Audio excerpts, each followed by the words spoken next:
નમસ્તે વિદ્યાર્થી મિત્રો, ધોરણ 12 વિષય રસાયણ વિજ્ઞાન, પ્રકરણ નંબર 2 દ્રાવણો. આજના વિડિયો લેક્ચરની અંદર આપનું હાર્દિક સ્વાગત છે. આજે આપણે અસામાન્ય આણ્વીય દળ અને ઓટોફોબિયો આય માટે કોયડા અને સ્વાધ્યાયના પ્રશ્નો. એમાં કોયડા નંબર 2.12 25 ગ્રામ બેન્ઝીનમાં એટલે દ્રાવક આપ્યો છે. દ્રાવક માટે W1 25 ગ્રામ બેન્ઝીનમાં એટલે દ્રાવક 2 ગ્રામ બેન્ઝોઇક એસિડ એટલે કે W2 2 ગ્રામ. 2 ગ્રામ શું છે? C6H5COOH એટલે કે બેન્ઝોઇક એસિડ. આગળ ઠાર બિંદુમાં અવનયન એટલે ઘટાડો એટલે કે ડેલ્ટા TF કેટલો છે? 1.62 કેલ્વિન છે. બેન્ઝીન માટે મોલર અવનય અચળાંક Kf કેટલા છે? 4.9 કેલ્વિન. કેટલો છે? 4.9 કેલ્વિન. જો એસિડ છે એ અણુમાં દ્વિઅણુ એટલે કે બેન્ઝોઇક એસિડ છે, બેન્ઝીનની અંદર બે અણુ ભેગા કરતા હોય એટલે કે એની કિંમત સુયોજિત થતા અણુની સંખ્યા દ્વિઅણુ એટલે કે એની કિંમત 2 છે. તો એસિડના કેટલા ટકા સુયોજન થતું હશે? એસિડના કેટલા ટકા સુયોજન થતું હશે એટલે કે સુયોજન પેદા કરવાનું છે ને પછી ટકાવારીમાં ગણતરી કરવાની છે. તો સૌપ્રથમ સુયોજન અંશ એટલે સૂત્ર, સુયોજન અંશનું સૂત્ર શું છે? x બરાબર n1 - i ના છેદમાં n - 1. તો n તો આપ્યા છે. બેન્ઝોઇક એસિડને તમે બેન્ઝીન દ્રાવકમાં દ્રાવ્ય કરો તો બે અણુ ભેગા થાય એની કિંમત. તો આય આપણે પહેલા ગણતરી કરવી જોશે. અને આય ગણતરી કરવા માટે પહેલા તો આ બેન્ઝોઇક એસિડનું અણુભાર C6H5COOH નો અણુભાર એટલે કે દ્રાવ્યનો અણુભાર M2. શું કહું? M2. કાર્બન બરોબર 6 છે અને એક 7 કાર્બન પ્લસ હાઇડ્રોજન 5 ને 6 પ્લસ ઓક્સિજન 2 7 કાર્બનનો પરમાણુ ભાર 12 6 હાઇડ્રોજનનો પરમાણુ ભાર 1 2 ઓક્સિજનનો પરમાણુ ભાર 16 84 6 16 દુ 32 6 ને 4 10 10 ને 2 12 12 નો ઓગળો બધી 1 8 ને 9 10 11 ને 12 122 ગ્રામ પર મોલ. 122 ગ્રામ પર મોલ આ માની લેવું. હવે ડાયરેક્ટ સૂત્ર છે. જો ડેલ્ટા TF આનું હોય તો ડેલ્ટા TF બરાબર Kf * m અને અહીંયા શું મૂકી દેવાનું? I. શું મૂકી દેવાનું? I. તો ડેલ્ટા TF બરાબર I ગુણ્યા Kf ગુણ્યા આનું સંપૂર્ણ સાદુરૂપ આપી દો તો W2 ગુણ્યા 1000 ના છેદમાં M2 ગુણ્યા W1. I ને સૂત્રનો કરતા બનાવો તો ડાયરેક્ટ I મળી જશે. શું મળી જશે? Direct I. તો I બરાબર હવે આની કિંમત ડેલ્ટા TF અને I ને સૂત્રનો કરતા બનાવો I ડેલ્ટા TF 1.62 બરોબર. આને સૂત્રનો કરતા બનાવો છું. આની કિંમત 1.62. ઓકે. આ અણુભાર છે ને અહીં લઈ લો તો M2 122 W1 એટલે કે દ્રાવક દળ, દ્રાવક તરીકે 25 ગ્રામ આવી W1 25 ગ્રામ છેદમાં આ Kf ને છેદમાં લઈ જવાનું છે. Kf ની કિંમત 4.9 W2 ને પણ છેદમાં લઈ જવાનું છે. W2 2 ગ્રામ અને 1000.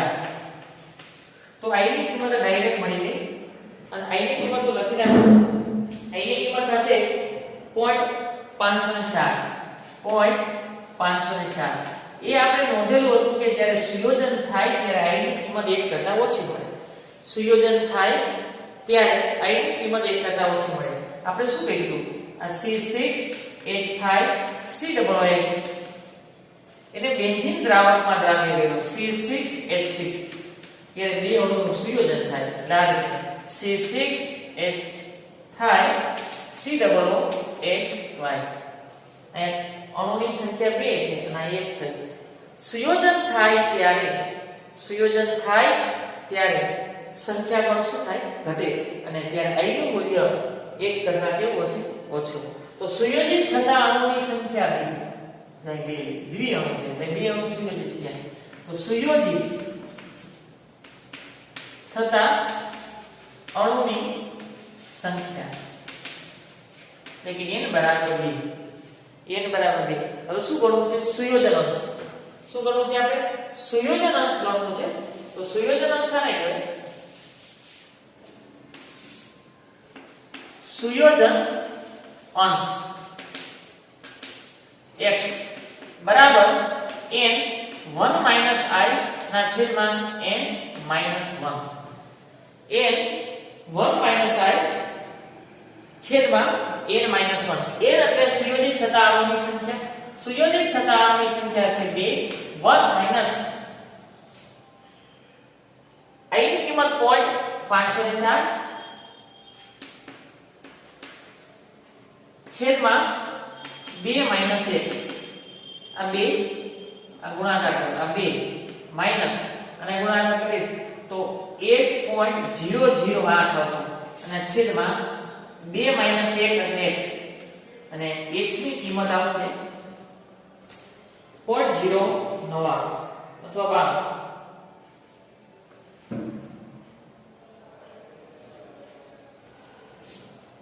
0.992. આ શું મળ્યું? સુયોજન. એટલું સુયોજન થાય. પણ આપણે એવું પૂછ્યું કે એસિડના કેટલા ટકા સુયોજન થયેલું છે? ટકા. બેન્ઝીનમાં બેન્ઝોઇક એસિડના સુયોજનના ટકા કેટલું સુયોજન થયું છે? 0.992. ટકાવારી કાઢવી છે તો ગુણાકારમાં 100. ટકાવારી કાઢવી છે તો ગુણાકારમાં 100 એટલે કેટલો હશે? 99.2% સુયોજન થયેલું છે. કેટલું થયેલું છે? 99.2% જેટલું શું થયેલું હોય? સુયોજન થયેલું છે. હવે આ દાખલાને બીજી રીતે પણ ગણી શકાય. i નું મૂલ્ય આપણે ડાયરેક્ટ મેળવેલું છે, પણ i નું મૂલ્ય આપણે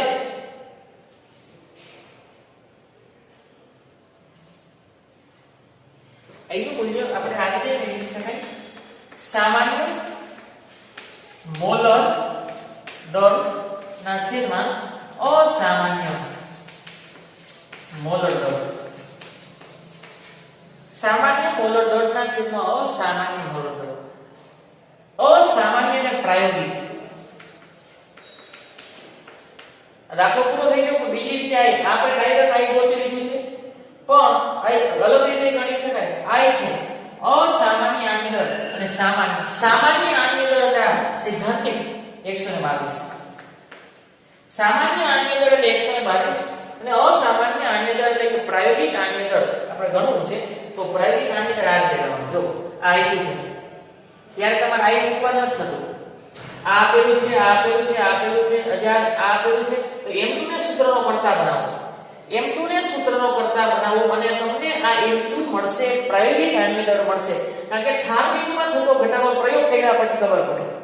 ઠાર બિંદુમાં થતો ઘટાડો એ પ્રયોગ કર્યા પછી ખબર પડે. તો બાકીના ડેટા બધા પ્રાયોગિક છે. તો અણુભાર તમને મળશે પ્રાયોગિક મળશે. એ અણુભાર હંમેશા સુયોજન થયું છે એટલે વધારે છે. સુયોજન થાય છે એટલે અણુભાર વધારે છે અને એ અણુભાર છે 241 મળે. 241.9. જો સિદ્ધાંતિક એટલો છે, પણ સુયોજન થાય એટલે અણુની સંખ્યા ઘટે તો આણ્ય દળ શું થાય? વધે. તો આ રીતે ડાયરેક્ટ પ્રાયોગિક આણ્ય દળ ગોતવું હોય તો ડેલ્ટા TF કે તો m2 મળી જાય. પણ એ m2 કયું હશે ધ્યાન રાખજો. આ ડેટા પ્રાયોગિક છે તો પ્રાયોગિક અણુભાર હોય. તો આ સામાન્ય અણુભારના છેદમાં પ્રાયોગિક અણુભાર એટલે 122 ના છેદમાં 241.9 કરશો એટલે i ની કિંમત એટલી જ મળશે. i ની કિંમત 0.504 જ મળશે. એક્સ્ટ્રા છે બીજી રીત. બીજી રીત છે ધ્યાન રાખજો. i ની કિંમત મેળવવા માટેની કે બીજી રીત છે.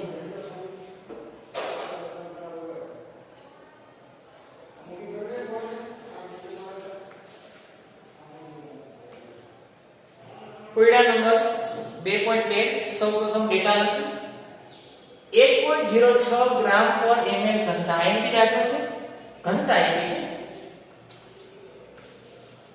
ઘનતા 1.06 ગ્રામ પર ml 0.6 ml એસિડિક એસિડ તો દાખ્યું છે B 0.6 ml CH3COOH acid 1 litre પાણીમાં દ્રાવકનું દળ છે W પણ 1 લિટર બરાબર 1000 ml પણ પાણીની ઘનતા 1 હોવાને કારણે 1000 ml બરાબર 1000 ગ્રામ લખી શકાય 1000 ml બરાબર 1000 ગ્રામ લખી શકાય આગળ થાક બિંદુમાં અવનય એટલે ઘટાડો ડેલ્ટા TF 0.0205 ડિગ્રી સેલ્સિયસ કે કેલ્વિન ઘટાડો સેલ્સિયસ કે કેલ્વિન માં હોય સરખો જ અવલોકન કરવામાં આવ્યો મોટો ભવ્ય y ગણવાનો છે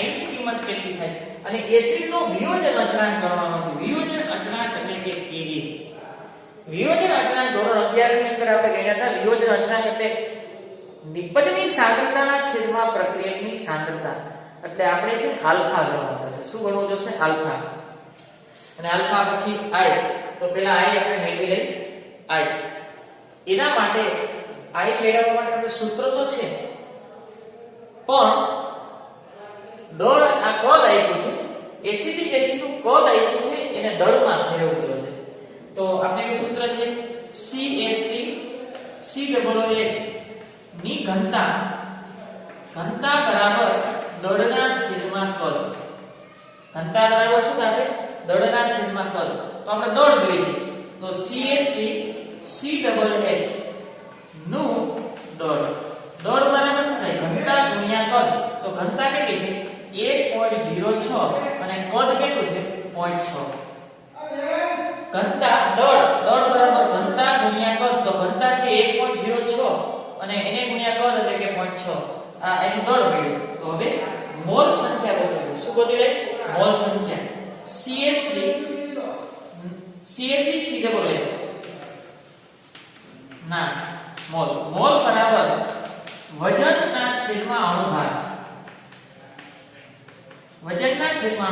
તો એસિડિક એસિડનું વજન આવ્યું દળ 1.06 ના છેદમાં અણુભાર એસિડિક એસિડનો અણુભાર છે 60 એસિડિક એસિડનો અણુભાર છે 60 એટલે એના મોલ આવશે 0.0106 ગ્રામ પર મોલ કેટલા આવશે 0.0106 ગ્રામ પર મોલ હવે મોલારિટી ગોતો મોલારિટી બરાબર શું થાય મોલ પર કિલોગ્રામ મોલારિટી બરાબર શું થાય મોલ પર કિલોગ્રામ તો મોલ કેટલા છે આર્યા મોલ 0.0106 અને દ્રાવકનું કદ આ દ્રાવ્યના મોલ અને આ દ્રાવક ધ્યાન રાખજો દ્રાવક આ મોલ છે એ દ્રાવ્યના છે અને આ કદ છે ને દ્રાવકનું છે દ્રાવકનું વજન છે શું છે દ્રાવકનું વજન કિલોગ્રામમાં લેવાનું છે અહીંયા દ્રાવકનું વજન આપણને ગ્રામમાં આવ્યું છે તો કિલોગ્રામમાં 1 કિલોગ્રામ થાય કેટલું થાય 1 કિલોગ્રામ તો મોલારિટી બરાબર શું થાય 0.0106 મોલ પર કિલોગ્રામ મોલારિટી મળી ગઈ મોલ પર કિલોગ્રામ આ શું મળ્યું મોલ મળ્યું હવે what of U I delta TF બરાબર kf into m ડાયરેક્ટ મેળવી લઈ I ને સૂત્રનો કરતા બનાવો I બરાબર ડેલ્ટા TF ના છેદમાં kf into m હાલો ડેલ્ટા TF જાણો છો હા ડેલ્ટા TF કેટલો છે 0.0205 છેદમાં kf થશે 1.86 આ પેલો નથી પણ એક તો છે 1.86 અને મોલારિટી છે 0.0106 તો I ની કિંમત મળશે ડાયરેક્ટ લખી નાખું 1.041 0.41 I ની કિંમત I કેટલો મળ્યો 1.041.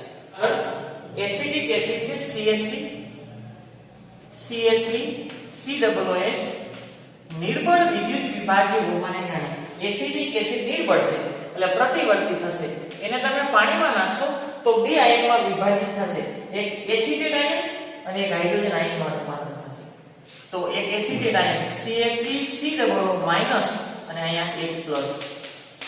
એસિડિક એસિડ નિર્બળ વિદ્યુત વિભાજ્ય હોવાને કારણે પ્રતિવર્તી પ્રક્રિયા થાય, એસિટેટ આયન અને હાઇડ્રોજન આયનમાં રૂપાંતર થાય. શરૂઆતના મોલ લખો. શરૂઆતના મોલ આના n કહો તો આના કેટલા હોય 0. સંતુલન સમયે મોલ, સંતુલન સમયે મોલ. હવે એનું 2 થી 3% આયનીકરણ થાય છે. આનું કેટલા ટકા 2 થી 3. કા અહીં 100 લીધા હોય ને તો 3 આમાં રૂપાંતર થાય અથવા 2 થાય અથવા 2.5 થાય. આ 3 હોય તો પણ કેટલા થાય છે ખબર નથી, કારણ કે નિર્બળ વિદ્યુત વિભાજ્ય છે, ખબર નથી ને તો વિયોજનને હું આલ્ફા કહું. આલ્ફા જેટલું વિયોજન છે. આલ્ફા એટલે 2 થી 3%. 2 થી 3. પણ કોના આલ્ફા? મૂળ સાંદ્રતા જેટલી હોય ને એના આલ્ફા. તો આ મૂળ સાંદ્રતા n છે તો n આલ્ફા તો આમાં ઘટાડો કેટલો થાય? n minus n alpha. કેટલો ઘટાડો થાય તો n માઈનસ n આલ્ફા. તો આમાં n ને કોમન કાઢો તો થાય n 1 minus alpha.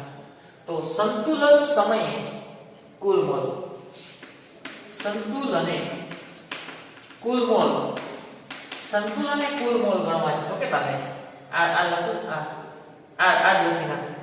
n minus n alpha plus n alpha plus n alpha. આ કેન્સલ. તો શું થયું? n પ્લસ n આલ્ફા બરાબર n ને કોમન લાવો તો n 1 પ્લસ આલ્ફા એટલા થશે.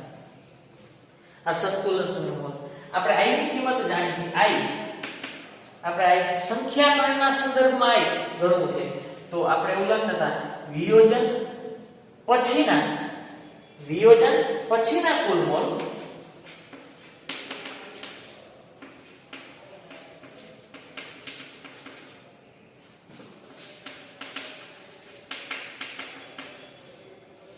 અને વિયોજન પહેલાના કુલ સંખ્યાકરણ.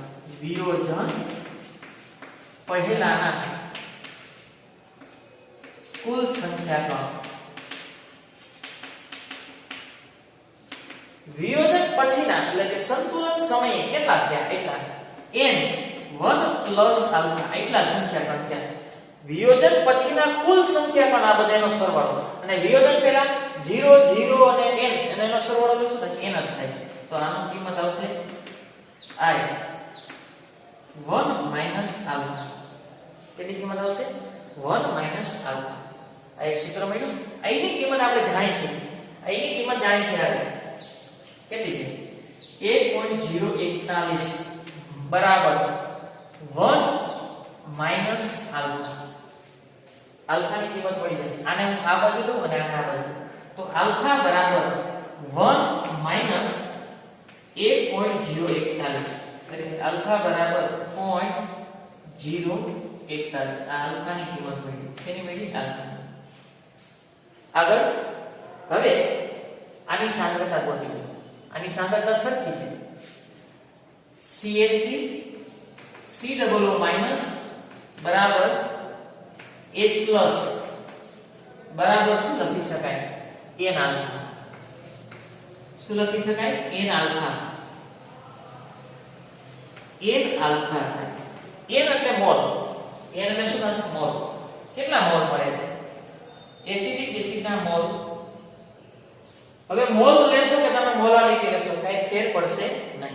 મોલ લેશો કે મોલાલિટી ગ્રામ પર આ મોલ છે તો એના મોલ ભાગી મોલ 0.0106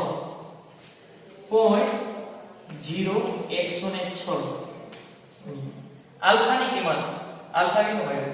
0.041. આલ્ફાની કિંમત કેટલી મળી? હવે આગળ નવું સૂત્ર મૂકું છું કે વિયોજન અંશ ગોતવાનો છે. શું ગોતવાનું છે? વિયોજન અંશ. તો એનું સૂત્ર નિપજની સાંદ્રતાના છેદમાં પ્રક્રિયકની સાંદ્રતા. નિપજની સાંદ્રતાના છેદમાં પ્રક્રિયકની સાંદ્રતા. તો આવું સૂત્ર થશે CH3 COO- ની સાંદ્રતા H+ ની સાંદ્રતા છેદમાં CH3 COOH ની સાંદ્રતા. આની સાંદ્રતા જાણો છો? આ CH3 COOH- ની સાંદ્રતા કેટલી છે? 0.0106 ગુણ્યા 0.041 આની પાછી એટલી જ છે 0.0106 ગુણ્યા 0.041 ના છેદમાં આની કેટલી થાય? તો એની આવે n-1 આલ્ફા. કેટલી થશે? n-1 alpha. એટલે એની કિંમત અહીં જોતી તો મેળવી લો કે CH3 COOH ની સાંદ્રતા બરાબર શું થાય? n 1 alpha. તો n ની કિંમત આપણે જાણી છે કેટલી છે? 0.0106 1 આલ્ફા ની કિંમત આવે 0.041. તો આપણને એસિટિક એસિડની સાંદ્રતા મળી ગઈ. શું મળી ગયું? એસિટિક એસિડની સાંદ્રતા. એસિટિક એસિડની સાંદ્રતા એ મૂકી દો કિંમત 0.0106 1 0.041 અને આનું સાદુરૂપ Ka ડાયરેક્ટ લખી નાખીશું 1.86 ગુણ્યા 10 ની -5 ઘાત. કેટલો જવાબ આવશે? 1.86 ગુણ્યા 10 ની 5 ઘાત. એકમ કાંઈ આવશે નહીં. ફરીથી પેલા ઘનતા તો આપણે દળની જરૂર હતી. તો ઘનતા પર દળના છેદમાં કદ મેળવી લીધું. પછી મોલની સંખ્યા મેળવી, પછી મોલાલિટી, પછી I મેળવી લીધું. ડેલ્ટા TF બરાબર I KF * m. આગળ હવે આ સૂત્ર લખવાનું. શરૂઆતના મોલ n છે. આલ્ફા જેટલું વિયોજન થાય તો કોના? મૂળ સાંદ્રતાના આલ્ફા. પછી I નું સૂત્ર આવું છે. વિયોજન પછીના કુલ સંખ્યા કરને વિયોજન પહેલાના. તો વિયોજન પછીના આ બધાનો સરવાળો. અને વિયોજન પહેલાના n. એટલે એમાં આલ્ફા તમને મળશે. I ની કિંમત તો અહીંયા મળી ગઈ. આલ્ફા મળી ગઈ. આલ્ફા શું કહેવાય? વિયોજન હશે. તો એ આલ્ફાની n અને આલ્ફા જાણતા હોય તો આની સાંદ્રતા મળી ગઈ. આ n અને આલ્ફા તો આની સાંદ્રતા મળી ગઈ. અને n જાણો તો આલ્ફા જાણો તો એટલે આની સાંદ્રતા મળી ગઈ. આપણે શું ગોતવું છે? વિયોજન અંશ. તો વિયોજન અંશનું સૂત્ર શું થાય? નિપજની સાંદ્રતાના છેદમાં પ્રક્રિયકની સાંદ્રતા. નિપજની સાંદ્રતાના છેદમાં પ્રક્રિયકની સાંદ્રતા મૂકું એટલે કિંમત કેટલી હશે? 1.86 ગુણ્યા 10 ની -5. સ્વાધ્યાય પ્રશ્ન નંબર 32. જો 10 ગ્રામ CH3CH2CHCl એટલે કે W2 દ્રાવ્યનું દળ છે 10 ગ્રામ છે શું? CH3CH2CHCl 250 ગ્રામ પાણીમાં એટલે દ્રાવકનું દળ છે W1 250 ગ્રામ પાણી H2O પાણીમાં ઉમેરવામાં આવે તો પાણીના ક્ષાર બિંદુમાં ઘટાડો થાય છે એટલે કે ડેલ્ટા TF કેટલો છે? ગણવાનો છે. Ka આપેલું છે અને Ka અને Kf બંને આપેલા છે. અચળાંક યાદ રાખો. અગાઉ દાખલો હતો એના કરતા ઉલટો દાખલો છે. આ ડેલ્ટા TF આપેલું હોય તો ડેલ્ટા TF બરાબર Kf * m અને વિયોજન થતું હોય તો આ ઉમેરવાનું. એક તો તમારે ડેલ્ટા TF ગણવાનું છે. તો તમારે આ આપેલું છે એક તો આની ગણતરી કરવી જોશે. શેની ગણતરી કરવી જોશે? મોલાલિટીની. અને મોલાલિટી માટે અણુભારની ગણતરી કરવી જોઈએ. આનો અણુભાર હવે એક મળી ગયું. પછી તમારે I નું સૂત્ર આવું છે. I વિયોજન અંશ આલ્ફા બરાબર I - 1 અને n - 1. તો તમારે I ગોતવું જોઈએ. I પણ મેળવવું પડશે અને આલ્ફા પણ મેળવવું પડશે. આલ્ફા K ઉપરથી મળી જશે. આલ્ફા તમને ક્યાંથી મળશે? કે એના સૂત્ર ઉપરથી મળી જશે. તો આપણે સૌપ્રથમ મોલારિટીની ગણતરી કરશું, પછી I ની ગણતરી કરશું, આલ્ફાની ગણતરી કરશું અને આલ્ફા કે K ઉપરથી મળી જશે. તો સૌપ્રથમ મોલારિટીની ગણતરી કરવા માટે આના અણુભારની જરૂર પડશે. દ્રાવ્યનો અણુભાર બરાબર કાર્બન કેટલા છે? જો આ 1 આ 2 3 અને 4 carbon plus 1 chlorine plus 2 oxygen plus hydrogen 3 4 5 6 અને 7 હાઇડ્રોજન. કાર્બનનો પરમાણુ ભાર 12, ક્લોરીન 35.5 પ્લસ 2 ઓક્સિજન, ઓક્સિજનનો આણ્વિક દળ 16 પ્લસ હાઇડ્રોજનનું 1. ડાયરેક્ટ લખી નાખો તો આણ્વિક દળ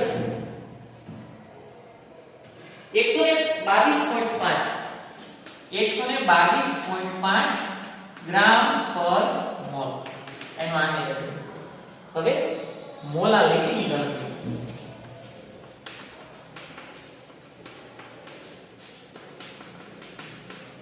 મોલાલિટી બરાબર શું થશે?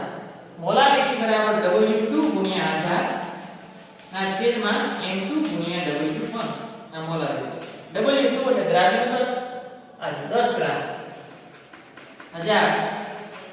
M2 એટલે દ્રાવ્યનો અણુભાર, એનો અણુભાર આપણે કેટલો છે?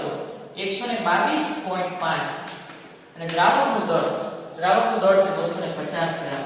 મોલાલિટી હું ડાયરેક્ટ લખું છું બુકમાંથી 0.3264.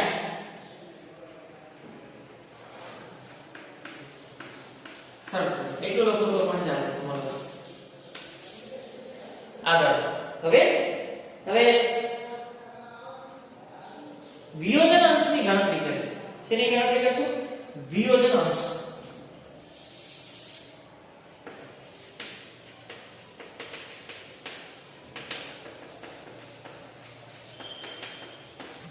આની ગણતરી કરીએ. હવે એની ગણતરી કરવા માટે આનું સૂત્ર લખવું પડે. શું આવશે?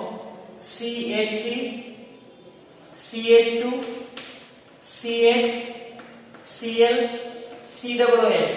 એને તમે પાણીમાં નાખશો એટલે અહીંથી H+ ને આ અહીં છૂટો પડે તો આવું થશે. CH3 CH2 CH Cl COO- અને H+. શરૂઆતના મોલ. સાંદ્રતા લખી નાખવાનું. શરૂઆતની સાંદ્રતા આની કેટલી હોય? 0. આની 0. આને હું N કહું અથવા C કહું. શું કહું? N અથવા C. C એટલે સાંદ્રતા. આ લઈ જવાની છે મોલારિટી. સંતુલન એ સાંદ્રતા. સંતુલન એ સાંદ્રતા. આ કેટલા ટકા આયનીકરણ થાય? નિર્બળ વિદ્યુત વિભાજ્ય હોવાને કારણે 2 થી 3% એટલે આલ્ફા જેટલું આયનીકરણ થાય છે. પણ કોના આલ્ફા? મૂળ સાંદ્રતા જેટલી હોય એના આલ્ફા એટલે કે આલ્ફા સી. આલ્ફા સી અથવા સી આલ્ફા. આલ્ફા સી આ કેટલું થાય? Alpha C. તો આ કેટલું થાય? C minus alpha C. જેટલું નિપજમાં રૂપાંતર થાય એટલો પ્રક્રિયામાં ઘટાડો થાય. તો સંતુલન સમયે કુલ મોલ કેટલા થાય? સંતુલને કુલ મોલ એ પછી ગણતરી કરશું. પહેલા K નું સૂત્ર લખી નાખીએ. કુલ મોલ લખી નાખો તો લખી નાખ્યા. આ મળી ગયું. હવે આને C ને કોમન લઈ લો તો C 1 માઈનસ આલ્ફા. શું થાય? 1 માઈનસ આલ્ફા. એ બરાબર શું લખી શકાય? નિપજની સાંદ્રતાનો ગુણાકાર છેદમાં પ્રક્રિયકની સાંદ્રતાનો ગુણાકાર. નિપજની સાંદ્રતા CH3 CH2 CH Cl COO- અને H+ છેદમાં શું લખી શકાય? CH3 CH2 CH Cl COOH. આગળ Ka. આની સાંદ્રતા આલ્ફા સી. આની સાંદ્રતા આલ્ફા સી. આની સાંદ્રતા 1 માઈનસ આલ્ફા સી અથવા C 1 માઈનસ આલ્ફા સી અથવા C લખો તો C 1 માઈનસ આલ્ફા. તો એક C કેન્સલ થઈ જશે. આલ્ફા એમાં રહેશે. એક C કેન્સલ અને Ka ની કિંમત મૂકી દો. Ka ની કિંમત અથવા થોડીક વાર પછી Ka બરાબર આ શું કીધું? આલ્ફા આલ્ફા તો આલ્ફા નો સ્ક્વેર અને છેદમાં શું આવશે? 1 માઈનસ આલ્ફા. અહીં C આવશે ને alpha square C 1 minus alpha. પરંતુ મન દ્રાવણ માટે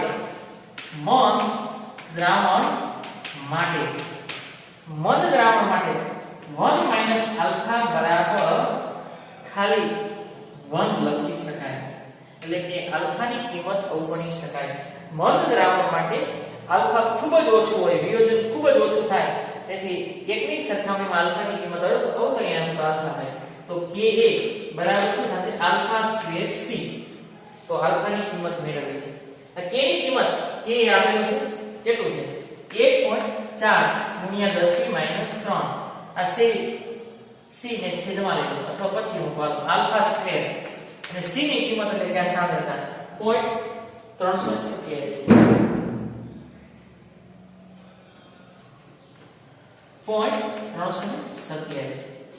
આલ્ફા ને સૂત્રનો ફરતા લો આલ્ફા બરાબર હવે આ વર્ગ દૂર કરું છું એટલે વર્ગમૂળ થઈ જાય વર્ગ દૂર કરું છું એટલે શું થઈ જાય વર્ગમૂળ તો 1.4 ગુણ્યા 10 થી -3 ભાગના છેદમાં 0.327 આલ્ફા ની કિંમત આવશે અહીંયા વર્ગ દૂર કર્યો તો સામે શું આવશે વર્ગમૂળ આલ્ફા ની કિંમત 0.0655 તમને શું મળ્યું આલ્ફા શું મળ્યું આલ્ફા હવે આગળ i ની ગણતરી ત્રીજી i ની ગણતરી આલ્ફા શું છે વિયોજનાંશ તો વિયોજનાંશ આલ્ફા બરાબર શું થાય i - 1 અને n - 1 વિયોજનાંશ આ જાણો આલ્ફા કેટલો છે 0.0655 i ગણવાનું i શું કરવાનું છે ગણવાનું છે -1 અને n એટલે વિયોજનથી છૂટા પડતા સંખ્યા કેટલી સંખ્યા પર છૂટા પડ્યા 2 તો 2 - 1 તો અહીંયા આ -1 ને આ બાજુ લેવું એટલે +1 થાય તો i ની કિંમત i બરાબર 1 plus 0.0655 તો i બરાબર 1.0655 એટલી કિંમત થાય આ i બની ઓકે હવે ડેલ્ટા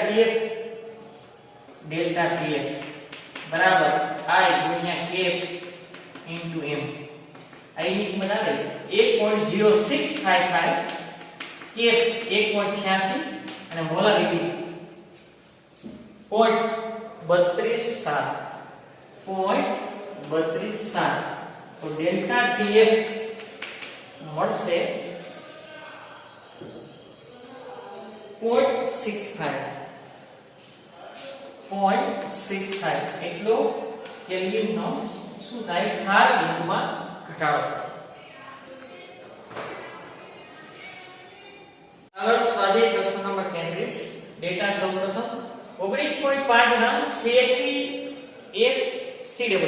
ફ્લોરોએસિટિક એસિડ એટલે કે દ્રાવ્યનું દળ છે W2 19.5 ગ્રામ CH2COA 500 ગ્રામ પાણીમાં એટલે કે દ્રાવકનું દળ W1 500 ગ્રામ આગળ પાણીના ઠાર બિંદુમાં અવનયન એટલે ઘટાડો ડેલ્ટા TF 1 ડિગ્રી સેલ્સિયસ લખો કે કેલ્વિન લખો નોંધાય છે ફ્લોરોએસિટિક એસિડનો વિયોજન અચળાંક એટલે કે Ka ગણવાનો અને બીજું શું ગણવાનું છે વોન્ટ ઓફ અવયવ I ગણવાનો સૌપ્રથમ આપણે આ ડેલ્ટા TF આપ્યું ને મોલારિટી ગણી લેવાનું શું ગણી લેવાય મોલારિટી અને મોલારિટી ગણવા માટે તમારે પહેલા અણુભારની જરૂર પડશે દ્રાવ્ય CH2 એ COOH નો અણુભાર એને કહેવાય M2 શું કહેવાય M તો એક ક્લોરીન છે પ્લસ 2 કાર્બન છે પ્લસ 2 ઓક્સિજન છે અને હાઇડ્રોજન 2 ને 3 ફરીથી ચેક કરી લઈએ એક ક્લોરીન 2 કાર્બન હાઇડ્રોજન 3 અને 2 ઓક્સિજન ક્લોરીનનો પરમાણુ ભાર 19 કાર્બન 12 ઓક્સિજન 16 હાઇડ્રોજન 78 ગ્રામ પર મોલ આને દળ કેટલું થશે 78 ગ્રામ પર મોલ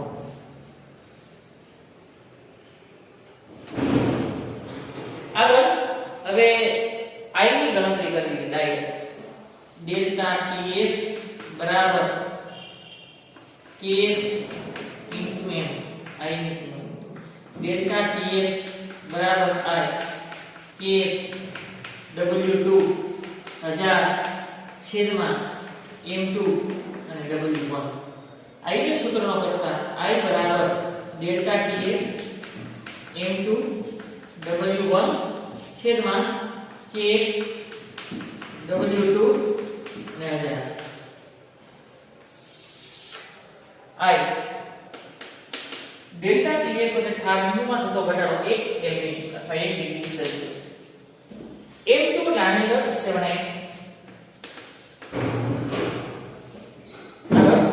W1 એટલે દ્રાવકનું દર 500 ગ્રામ.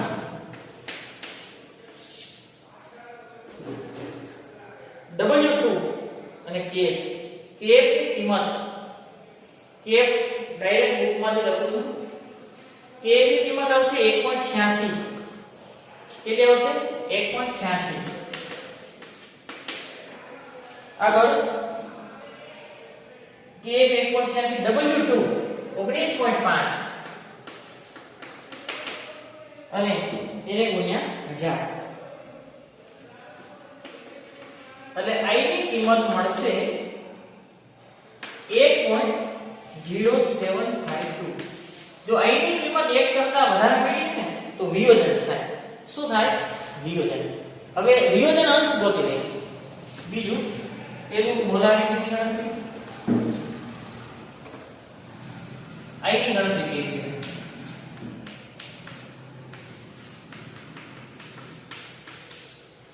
હવે વિયોજન અંશ વિયોજન થાય છે. વિયોજન અંશની ગણતરી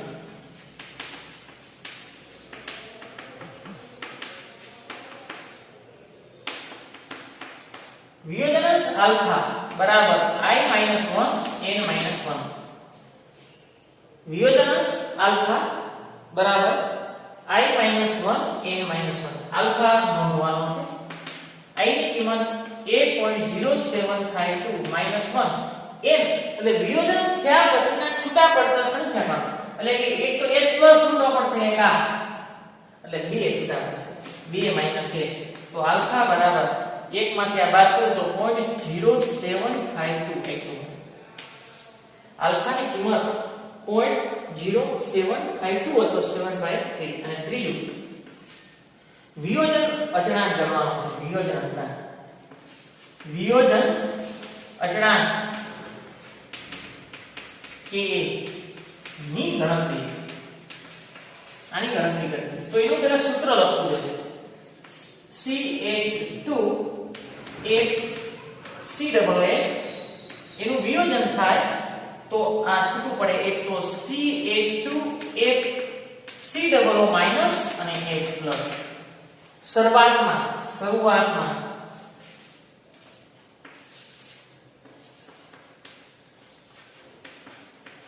સાંદ્રતા શરૂઆતની સાંદ્રતાને હું C કહું તો આની શરૂઆતની સાંદ્રતા વિયોજન ન થયું એટલે 0 હોય.